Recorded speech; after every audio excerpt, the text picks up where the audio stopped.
So really, just with one or two examples, you're probably set to do the homework, but I wanted to do a couple of more. There's some different tricks that come up, just some different examples that might be helpful to you. So let's check out this function. And here, some of the limits can be a little tricky to compute. So let's take a look at, first off, the limit as x goes to infinity of our function. And notice that as x goes to infinity, x goes to infinity, e to the x goes to infinity. Infinity times infinity is infinity, so we're clearly, the function is going to infinity. That's good to go. The second thing that I want to think about, though, is what happens as x goes to minus infinity. I'm going to reason the answer, but then I'm going to show you how you actually work it out. So as x goes to minus infinity, this goes to minus infinity, this goes to 0. And I've told you where to place your bets. You always bet on e to the x if you're comparing with a polynomial, and you never bet on natural log if you're comparing with anything. So I'm assuming this thing is going to go to 0. I can tell at a glance this is going to win, and it's going to pull the whole thing to 0. Let's actually show that. Yes, I'd like you to be able to justify your work. So how do you do that? Well, I need to try to do L'Hopital's rule. I can't because there's no fraction, but I'm going to pull something downstairs. If you pull the x downstairs, it's going to be a 1 over x, and its derivative is just going to get nastier and nastier. So you actually want to pull the e to the x downstairs and write this as the limit as x goes to minus infinity of x over e to the minus x.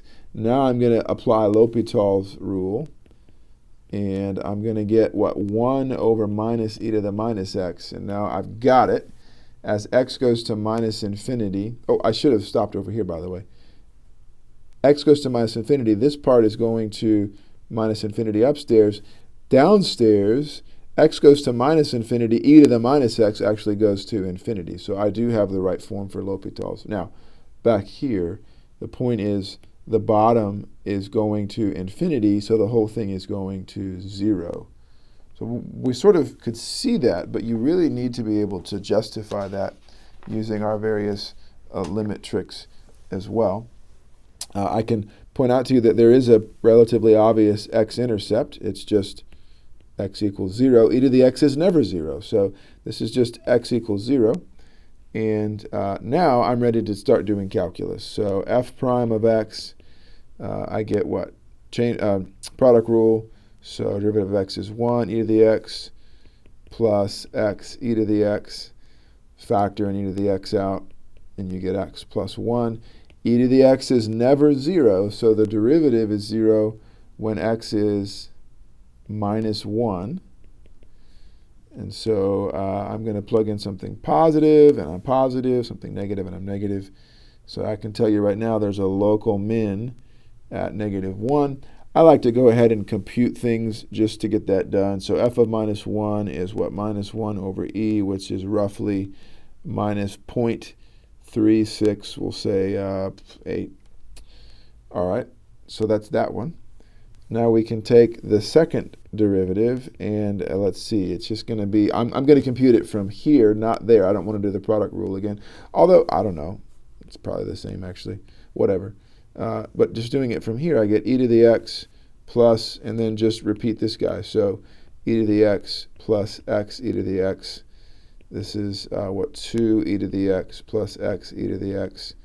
This is e to the x times 2 plus x. Maybe it would have been faster just to go from there, from here. But either one, you get to that.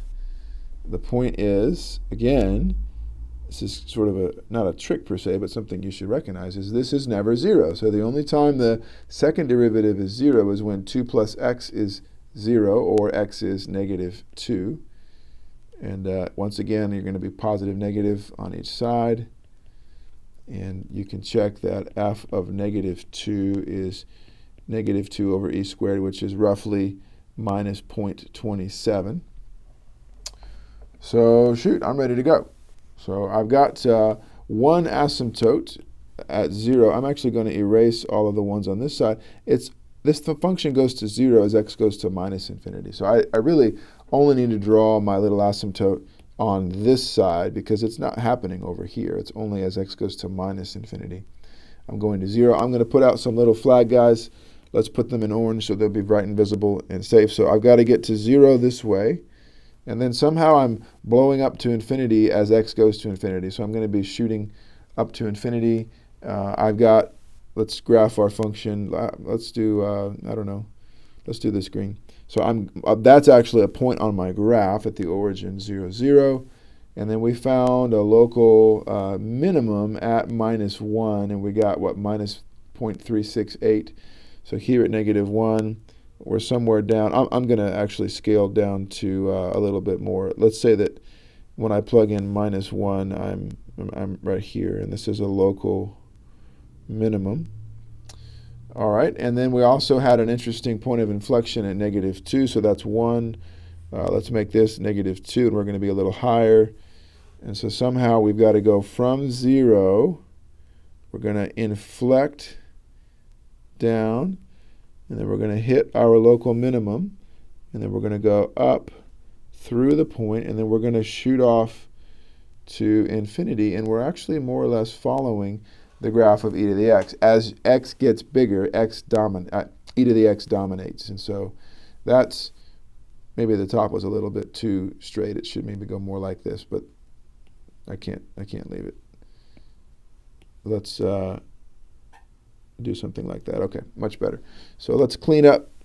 I'm going to use my eraser and kind of erase some of that, and put a little arrow on the end here. I'm getting closer and closer to 0. Make sure that your key points of interest are showing up, and you can go through and you can check that you are increasing from -1 on.